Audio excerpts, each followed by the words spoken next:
កាន់កញ្ចប់កាដូក្នុងដៃជូនស្រី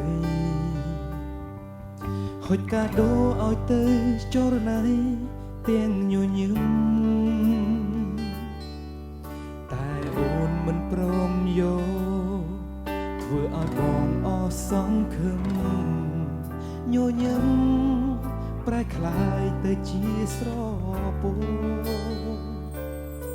បងធ្វើកាដូអនុស្សាវរីយ៍ជូនស្រីគ្មានបំណងចង់បដូរយកអ្វីពីអូនព្រោះបងគិតថាវាសាសមសម្រាប់ពេលនេះស្ងួន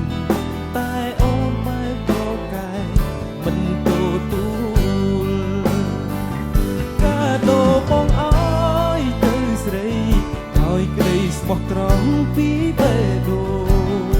អូនមិនទទួលហើយបែកខ្នងធ្វើប្រងើ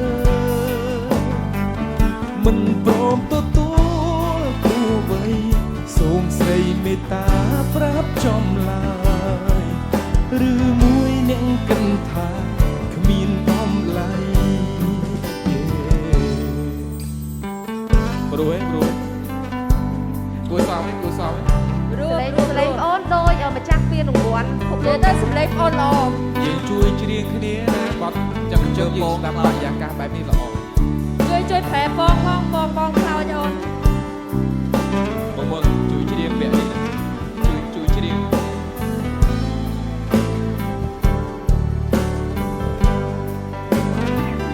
កាដូបងអើ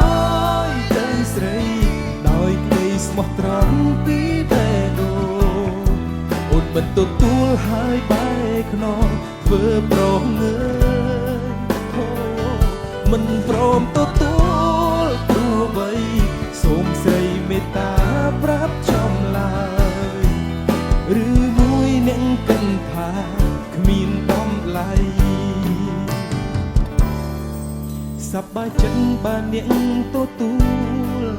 យកកាដូ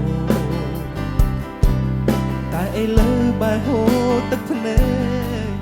ដោយសារស្រីបេះដូងស្ទើរប្រែកាដូប្រែជាគ្មានន័យអ្វីត្រូវរលានៅថ្ងៃនេះកាដូគ្មានន័យហារតីក៏ក្រំគ្រីព្រោះយើងមិនមែនជាគូនិស្ស័យ